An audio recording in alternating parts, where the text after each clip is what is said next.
If I had to change heart on the Canva time, Oh, no, he's been taken. I would have filmed anywhere from 800 to 1,000 videos with 40 different clients last year. 5 things that moved the needle the most for making people on camera get into the flows of making content. My third one is actually probably not in our best interest to share. Prediction I'm going to make for 2026 is... So my name's Flynn. My name's Andrew.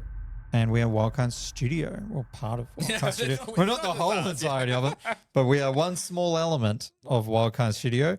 So we help service business owners turning over anywhere from $2 to $6 million a year, grow and scale their business without losing their life to content. Yeah, boy. Which we know they all love. All of our best and brightest clients absolutely love the filming day. Sometimes. I think they love the fact that they love us done. They do like 4 shoots a year and it's done. Correct. It's like, they love that. What is the minimum amount of time I can commit to content? Let's do that. 100%. So that's what we do to grow and scale the business. We're a little bit different from other agencies and other video production companies because we're like this weird blendo of the two. So we're a video first marketing agency, but we still understand analytics and metrics, which we might even get into in this episode. And so it's not just all about making pretty pictures, but generally speaking, we're here to make people some dollary doos. 100%. Which is what we do. Sick. Love that. All right, let's kick it off. If you want dollary doos, send us an email. Let's go. info@wildkinds.com.au. All right, so first segment, let's kick things off with this. Yep. I don't know. I'm still trying to figure out the... So just for everyone's sake, we're relaunching the Wildkind Show and we're trying different segments over the next. I'm a big fan of like, what's it called? FAFO? Fuck around, find out. Just try different things and then see what resonates with us because it's really important if you make content. You may as well at least enjoy most of the process. Find out what things we like, but then also what things are valuable to our audience along the way. So this episode, we're trying some new formats. To keep it interesting for ourselves. Let's kick it off. I'm still not sure of the name of the segment. Okay. It's either the name is irrelevant. It may not be sticking around forever. Yeah, but you can either do last ChatGPT convo, which obviously makes sense. But I was also thinking ChatGPT confessions. Okay. That sounds like a name that ChatGPT has created. I know. It is. Yeah, exactly. Yeah, okay. Use Chat to do this. Cool. But let's just go with last ChatGPT combos. Cool. So I want you to open up your phone. Yep. I'm not going to go mine. I am a heavy ChatGPT user. Yeah. I haven't. You know, some people like using Grok and like all these other ones. I haven't graduated. I'm just using ChatGPT. I use Claude every so often, but Chat's the majority of the thing. I'm not going to go my last one because it's literally just prep for this podcast. But I'll go the one before. Go for it. What you got? Mine is the name of the chat is eye soreness causes. Oh. Yeah. So it's about saunas? No, it's about eye like my eye soreness. Yeah. Right. No saunas. Did a big skate session on Sunday. Yeah. I like felt like someone punched me in the face and I was a bit concerned. So how are you skating? No, I actually know what Why happened. does your eye hurt? I don't know. This is what I'm so confused about. What did ChatGPT have to say? It was like, here's the things to go through, like put some saline in it. It's probably just got like irritate, like dust and stuff to irritate it. Okay. You know, like, and then it's like, however, if in the next 24 hours this happens, probably contact your doctor. So we're still within the 24-hour window, but I think it's definitely getting better today. So I've really noticed that about ChatGPT and doctors. So we had a ChatGPT doctor session over the weekend. Classic. Something else, not going to go into much detail on it, but every single thing that it kind of suggests seems to end with go to the hospital. Yeah. It's like, however, I'm not responsible for you. Yeah. So it's like, it could be this, probably this, but it may also be this other thing that could will kill you. Dying, yeah. So, you know, just go to the hospital. It's basically like Dr. Google, but instead of just going straight for like cancer, yeah, like you're dying, it's like, it's like complex sandwich. Yeah, it's like, we're going to ease you into it. Cool. That was my last one. That's a good one. My last one was, it's kind of boring. It's called Books and Channels for Growth. Books and Channels for Growth. Mm-hmm. And my prompt was, if I want to keep growing as a person and having a deeper understanding of my business and business in general, what books should I read and what YouTube channels should I follow? Because I want to watch more long-form YouTube content this year, which seems counterintuitive, like consuming more content where a lot of people are trying to wind back their content. But I think long-form YouTube is the GOAT. So More that's what we're going to be doing. Kind of content, I think. Yeah. If it's the videos over 30 minutes, it's probably going to help you So it's provided a heap of different book suggestions for me. Some of them I actually agree with. Some of them I don't. Mhm. And so that was really interesting. And then it grabbed a bunch of YouTube channels. It gave me 2, 4, 6 YouTube channels. And a couple of them are like small channels. Really? Like not crazy multi-million followers. So the Any- first one was Valuetainment, which I actually realized is like got 6 to 8 million followers. Yeah. I watched a few videos on it. Not 100% sold. There's some guy who's taken the very similar format to that bloke that helps people with money. That now Alex Mosey's copied the same kind of format. Someone Ramsey? No, isn't Gordon Ramsay a No, chef? Gordon Ramsay's the chef. But no, it's like someone Ramsey or Ramsey yeah, something. Yeah. Very similar to that kind of deal. Yeah. But it wasn't all about business. The other one he gave me was TED Talks. Mhm. So that's a good one. And then the Harvard Business Review YouTube page. This one I actually really liked. I went on there and started having a look. Fortunately, at the moment, they're trying to flog a masterclass. So the last couple are the latest one's are real clickbaity. Yeah. I was like, hell yeah, this is sick. And then it's like, go get the masterclass. Yeah. I was like, subscribe. God Pay damn us. it. Oh my God. But there are other videos on there in the Harvard Business Review that I've already started adding to my watch later, Sick. which is really cool. What are the books? What are the books? All right. Some of these y'all are going to know immediately. 7 Habits of Highly Effective I People. was going to say, how to win friends and influence people. That one is under Business and Entrepreneurship, How to Win Okay. Friends and Influence People. I read that book. I don't rate it. No, I don't rate it either. So, yeah. Atomic Habits. Yeah, I got that one. And then The One Thing, which I was like, I'm definitely going to read that. I've heard that one. So the one thing is like focus your energy on what truly moves the needle, which is kind of like our mission for this year was to move the boat further, faster by doing less, Yeah. which is cool. The mindset and psychology, thinking fast and slow, deep insight on how we think and decide. Mindset, the new psychology of success. And the other one is you are a badass. Yeah, boy. Practical personal growth with confidence Was boost. that just telling you who you are, or is that an actual book review? That's a book review, apparently.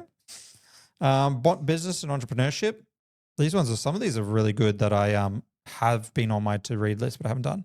The Lean Startup, how to test, iterate, and grow ideas efficiently. GE recommended that to me. He recommended it. I'll definitely going to give that one a big read.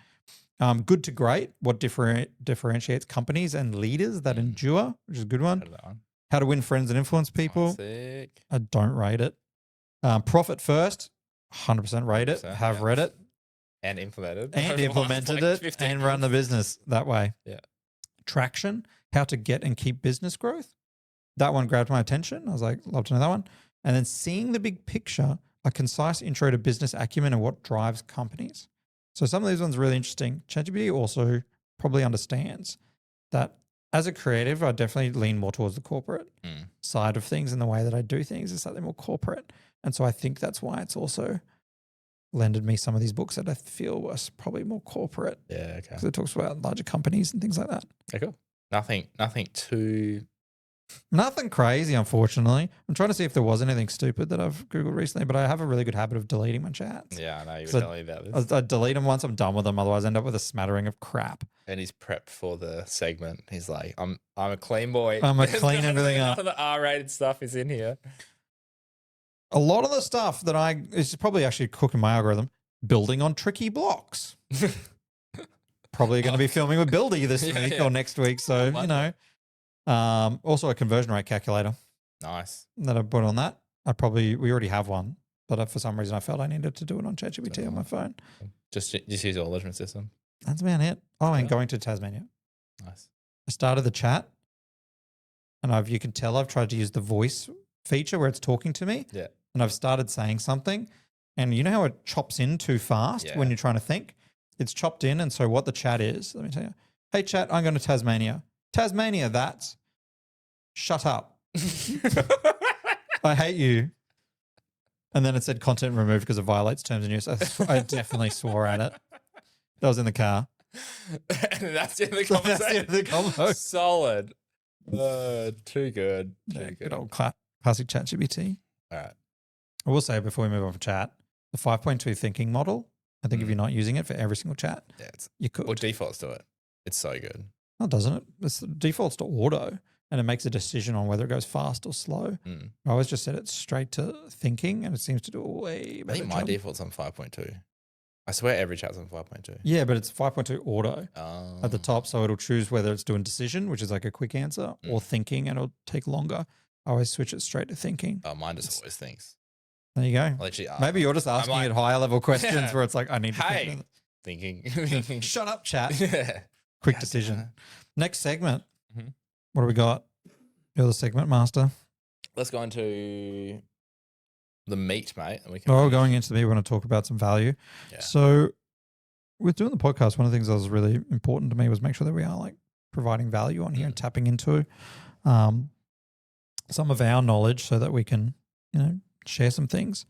So one of the things I was kind of reflecting on, I was thinking about some of the conversations I've had with people, things I've noticed over the last, and I probably like over the last month, what things have been popping up for people, especially starting the new year, as well as kind of checking with myself of like what I think people want versus what they actually want. So one of the first topics that I kind of landed on was building authority online. And I really like hover around that authority term because it is one that seems to keep popping up when we're chatting to people. Yeah. Without becoming a content creator. Mhm. So a lot of our clients, I'd almost say 90% of them, there are some that are content creators for sure, but 90% of them have grown their business and are quite knowledgeable about that.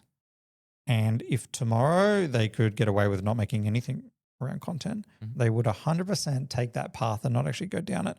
It's just a byproduct of the world we live in that now they're deciding that they need to be doing content and getting into it. I feel like also our package lends it to that as well. Well, that's true. The fact that we only shoot 4 times a year. Yeah. And it's all taken care of is like, Yeah, we're not really going to sign people that are like, I want to do all of it. I want to do this every week. It's like, what does it work for us anyway? But yeah, too much. So I thought let's touch base and have a bit of a conversation around some of the things that I have found through filming over the last 12 months. I'm just going to do it 12 months. I did put homework to myself to pull out some numbers for you. Didn't do it. So apologies for that. But I'll give you some what numbers. 5 things that I've found from filming, God, I would have filmed at least like 500, probably way more, probably more like anywhere from 800 to 1,000 videos with about like 30 different clients or 40 different clients last year. And which 5 things that I have found through filming all of those videos have moved the needle the most for making people on camera get into the flows of making content and getting their authority out in the quickest possible time. Cool. So this is my like top 5 list. The first one that I have on here is what I've called jamming out. This is a term we use a lot. Jamming out. Have someone else come up with the questions and topics to make content about and then organize a time with them to jam out on them. For me personally, I find that if someone else comes up with topics and gets the ball rolling and then I get the opportunity to back and forward on them, you come up with way better stuff a lot faster than, say, for example, coming up with these topics for this. It took me ages and I came up with like 3. So it would have been way faster if someone else came up with, and then I just gave my opinion. So that's the first one. I think on that as well, it also, that we'll talk about this morning, is having an outsider's perspective into something you're doing is so valuable because when you're stuck in the day-to-day, which is the biggest thing our clients struggle with, is you're in the business, like you know heaps about it. So it's very hard to see what is actually important. From a content perspective. Yeah. Like the amount of time we'll come up with content ideas for clients and show it to them and they're like, man, this is amazing. And it's like, this is just simple stuff. Like it's not complex, but for them, it's because they don't. It is really hard to step out of the problems of the day and then put your customer hat on and then look back at the business. So it just speeds up the whole process being able to do that. Yeah. Love it. Number 2, you've started cannibalizing already, which was when you're doing your filming for content, let's choose filming in this instance, have someone else with you filming. Now, this isn't just so like someone else can work the camera and stuff, which is going to save you a heap of time, but the main purpose of this, and it's something that I've noticed from filming all the videos with people, is that having someone else who's educated on who your target audience is, they can watch what it is you're saying and what it is you're talking about, and then question whether that is actually of importance to the target audience. And this is massive. There's lots of times here where we're filming content, someone will say something, and on the surface, it feels like, oh yeah, cool, they've answered that question. But then you put your like customer hat on and you really think about it, you're like, you actually didn't answer the question deeply enough for me to build trust from what you're saying. And that person, you're never going to really pick that up yourself as you're delivering it. So film with someone else and really like run them through who your target avatar is. That's like a big one. Makes a big difference. I think also generally when, I'll speak for myself, when you're filming content and you get into like a rhythm and a flow, you kind of get into the state where like you're just rattling stuff off. You don't really remember exactly word for word what you talked about. And I notice even just like when we are filming with clients is sometimes they'll like use the wrong word or miss a word or mispronounce something. And it's like, oh, you just said this. Did you mean to say this instead of this? And they'll be like, oh, I actually didn't mean that. But just small things like that, pick it up on the day. So then when you get into editing, you're like, well, actually now I can't use this bit of content because I said the wrong thing. And now it's like out of context or something like that. Yep. 100% is massive time saver. As well as like just sharing the burden. I don't think content should be done solo. It's a lot more fun doing it. My third one that I have as my top 5 tips of helping people do it is actually kind of probably not in our best interest to share, but if you want to be building your authority online and creating content, you're feeling that guilt that, oh, I should be making content for my business, but I don't. Picking the type of content that you make that aligns with your personality straight out of the gate is going to make your life a shitload easier and make creating content more enjoyable. Like I honestly believe that creating content should actually be to a certain level enjoyable. So that's one thing. If you are, I'm going to throw some names out here.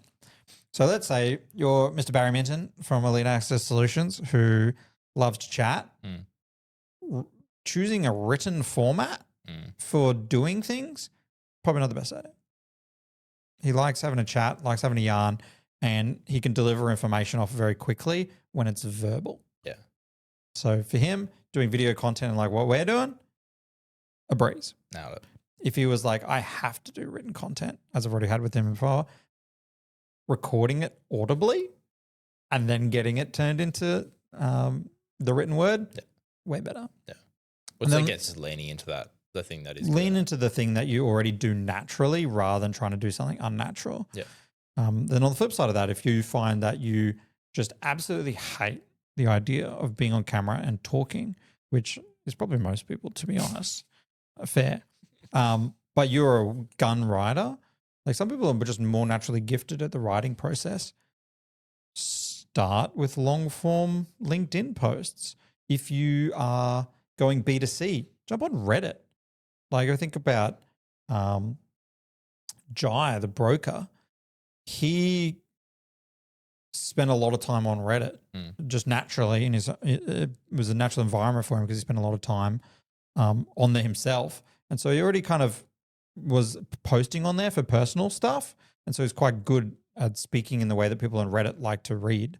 And so for him, they found very quickly that Reddit was actually one of their main sources of leads, which is very different to other businesses who would never even think about Reddit because they think it's where trolls go to go and stuff like that, which I think for most people, if they had a crack at it, it's exactly what happened. But he found really good value in that by leaning into something he was really already comfortable with. Yes, sir. It also allows you to stick it out longer as well. Yeah. Because if you just hate doing it with anything, like there's only so much motivation you have to do something that you don't enjoy doing. And especially if like when you first start content, generally like organic results and stuff is pretty slow. Yeah. Like if you're putting all this effort in and you're having to motivate yourself to do this and the outcome is just not good, it's going to make it real hard. Whereas if you can reduce that effort as much as possible. Reduce effort, increase enjoyment. Yeah. Like, but even if you don't enjoy it that much, but the effort required is still significantly lower, then you can at least get through it. True. Like for our clients, even if you didn't enjoy work, like doing content, it's 4 days a year. Yeah. And then everything's taken care of. It's not like you have to come in every single week and do it. So I think our package is great because it reduces the amount of time you have to be doing the thing, even if you don't enjoy it.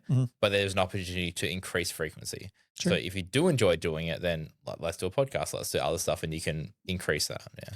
One thing as well as like a super out of this is I think video is not really like going anywhere anytime soon. And if you are a literary writer, that's such a good, like if you're like, oh, I'm not ready for video yet. I just like doing written word stuff, whatever that happens to be, whether it's LinkedIn posts or whatever. That is the foundation for script writing.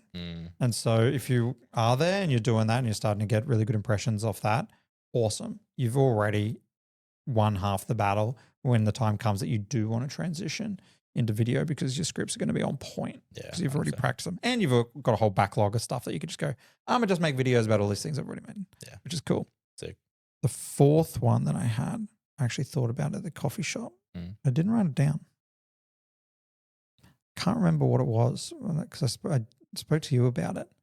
There's like 4 and 5. I can't remember what they are. I don't remember it. Damn it. This is why I can't have like good ideas. When you were like the fourth one, I was like, see, you clearly wrote this down. Nope. Because I don't remember this. Oh, yes. Number 4. Based on filming with all these founders, the people who delivered the content that performed the best, was the most fluid to film, was the most enjoyable, were the people that decided that they wanted to be known for a narrow scope of things, but understand them deeply, than the people who wanted to like be very broad in the topics that they talk about. And so obviously like with broad topics, you have a higher chance of increasing views because it's it's desirable by more of the population. However, once you start going too broad with things, you're only speaking very shallowly about stuff. And so I found that for most of our clients who want to be known and building authority on there in as least possible time, picking a narrow scope of things that you talk about and just staying in that lane will make your life a hell of a lot better. It's the old like 1 mile wide but an inch deep as opposed to an inch wide and a mile deep. 100%. And because you can just utilize paid ads now to literally just get in front of the right people, if you speak specific to the person and you can pay these platforms to get in front of those people, like you can build that depth very, very quickly. 100%. Whereas like the flip side, if you do get in front of these people quite wide and then there's nothing there that demonstrates you actually know what you're talking about, kind of sucks. So that was a double whammy. One, you're probably going to get known for the right things and that will actually lead into getting customers. But 2, I've just found with everyone that we've filmed with, the ones that are just picking their lane and sticking to it and know it, just have a way easier time of the whole content process. Yeah. There's just less to talk about. They can focus. And then the 5th thing about filming is you don't have to be posting every single day. Ooh, controversial opinion. Yeah. I don't believe you need to be posting every single day to build your authority online. Do I think that you should be showing up consistently? 100%. But I think a lot of people do, and I know other people speak about the fact that posting 7 days a week is like the bare minimum. You start there and then you go on from there. But I tend to disagree with the way that different people are consuming content. I think it's better to be showing up consistent when people kind of know what's going on, but then also being consistent in the things that you're talking about is probably more important than posting every single day. I honestly think just being consistent in general is more important. Probably. Because at the end of the day, like if you were to post once a week for the next 25 years, you'd probably make a bigger impact than if you posted every day for a year and stopped, or like 6 months and then got burnt out and then took a year off and then did another 3 months and also just how the platforms work as well. Like at the end of the day, like the way that I like think of the platforms in terms of like consistency of posting is like, how do they make money?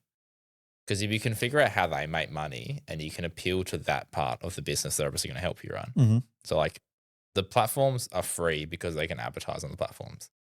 They're going to advertise to people who are engaged on the platform.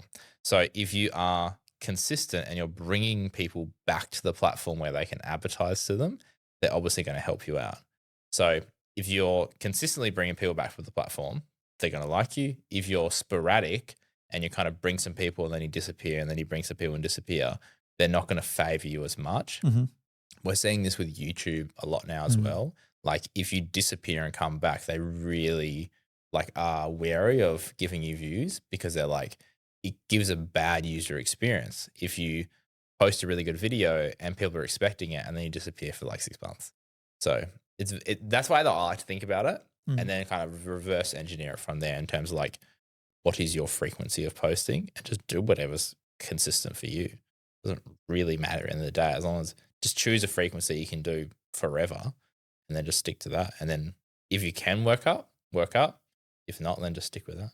100%. And I think that's the big part as well, especially for business owners. Like things are always happening. So you do have to make the time for these things. But if you take away that burden straight away of like, I need to do this 7 days a week and make it something that's more realistic for the real world to start and then find ways to build it up. Obviously, outsourcing is a good way to do that. But you're going to get a lot further, a lot faster, to be honest. 100%. So those are my 5 hot takes of the things from filming with everyone last year that really moved the needle the most for them. All right. Let's finish with Content Court. Yeah. I am putting on trial today. You might have to introduce people to what Content Court is. Content Court is we are putting a trend or a business strategy on trial, and we're going to deem whether it's guilty or not guilty for being good. Okay. So if they're guilty, it means they're doing a good job. Yeah. Work in progress. This is the idea. Let's do an example. Basically, you want us to judge it. We want to judge it, yeah. Cool. So we're going to put on trial today shitty Canva tiles. Something we are passionate about roasting. Please take the floor. I've had to change heart on the Canva tile. Oh, no. He's been taken. Oh, no. Okay. Not to the volume that people use them currently. Mm. I think statics have a place. Are we talking about static Canva tiles? Being like text? Depends how good you are at graphic design. Text on like a color background, like the generic templated ones that everyone uses. Yeah, I think they have a place. Okay. Not to the volume. Like it shouldn't be your core strategy. Your core strategy, because I don't think it is interesting to people normally. And usually I find that I don't think it's actually Canva tiles that are at fault here. Because I've seen some images in the past that are bloody great. Yeah. But what I think is actually on trial here is the lack of effort with ideation. Okay, cool. That then goes into the Canva tiles because they can be made so quickly. Yeah. And you can use like the bulk import functionality. People will just make thousands of them, and they're all, the quality of the information in them is just garbage. Yeah. That needs to stop. Okay, so we're putting on trial shitty Canva tiles. Cool. Good, well done Canva tiles, because obviously at the end of the day, you can make them good. You can make them good. But I think it's the exact same. I think what would be interesting though is what actually makes a good Canva tile. I think it's more just if you go to chat and be like, write me 1,000 things and then bulk import and then export and don't change it and then just upload it for the next 6 months or 12 months. Like that low effort. I'm really just going to call it low effort content. Yeah. Where it's like you just really don't care. You don't check anything. It's just like I'm just posting to check a box. I think that is really what is on trial today. And you can tell as well and what kind of mixing segments here, but prediction I'm going to make for 2026 is all this low effort content, people, they're already swiping past it, but people are going to swipe past it even more. And I think people are going to reward and want to reward businesses or creators that actually put effort in. Mm-hmm. Because it's like, you can make AI videos now, you can make AI graphics, all this sort of stuff. If someone has taken the time to invest in filming content and making it look nice and like going through the whole process, I feel like people are going to reward them more because they're actually doing something that is hard, like it requires effort, rather than just like, oh, I whipped this up in 5 minutes in a prompt. It's like, cool. I don't care. I think it's more like just as we get bombarded with more information, we're more discerning on the quality of the information that we're consuming. And if you're able to make 1,000 of them in a second, there's a very high chance that the quality of the information is actually really poor. Yeah. Which is the downside to the old Canva tile, now that people know how to make heaps of them. Import. Yeah. But I think it'd be interesting to mention here, though, is like what actually makes a good Canva tile for people, because obviously it's what some people can do. And so they do it. One of the things I think about is I find that in things where you want all of the information really easily digestible in a very short period of time, that's where the Canva tile tends to like shine a little bit, especially if there's things that you can tell the whole story in just like one little thing. That kind of is where I notice the Canva tile really performing well. And then the other one is if it's not a Canva tile, but it's a carousel. Mate, we're talking about Canva tiles here. Well, now carousels are just 6 Canva tiles. You're like the guy together. at the back of the court, and it's like, no, but what about, what about this one? It's true. It's true. But okay, well, let's say of our clients that we're running recruitment campaigns for, how many of them are statics? I would call that okay. I'll call that I'll call that winner. A static. Yeah, okay. Still, I think guilty of being shit. Nah. That's a verdict. But it's interesting though, because you're scrolling and you just, when they're done well, it tells you everything you need very quickly. Yeah. And so you can just digest it very fast. When people ram too much information onto them or they're hard to read, fancy fonts on them, just stuff that makes it hard it's just poor graphic design principles. That's when it's like, not only is the information in this crap, but also it's now hard for me to digest when it should be the easiest format to digest. Yeah. Okay, so we're saying 0 effort, hard to read, shitty Canva tiles. Guilty of being shit. Guilty. So this has been the Wildcards Show. We are going through every week and talking about things that we find through content marketing, helping business owners get clear on where they can grow their business faster using marketing and content. If you are a service business owner and you want support with growing your business through marketing, especially content marketing, then please follow along. You can follow us on YouTube as well as Spotify. And if you've got any questions for us, leave it in the comment.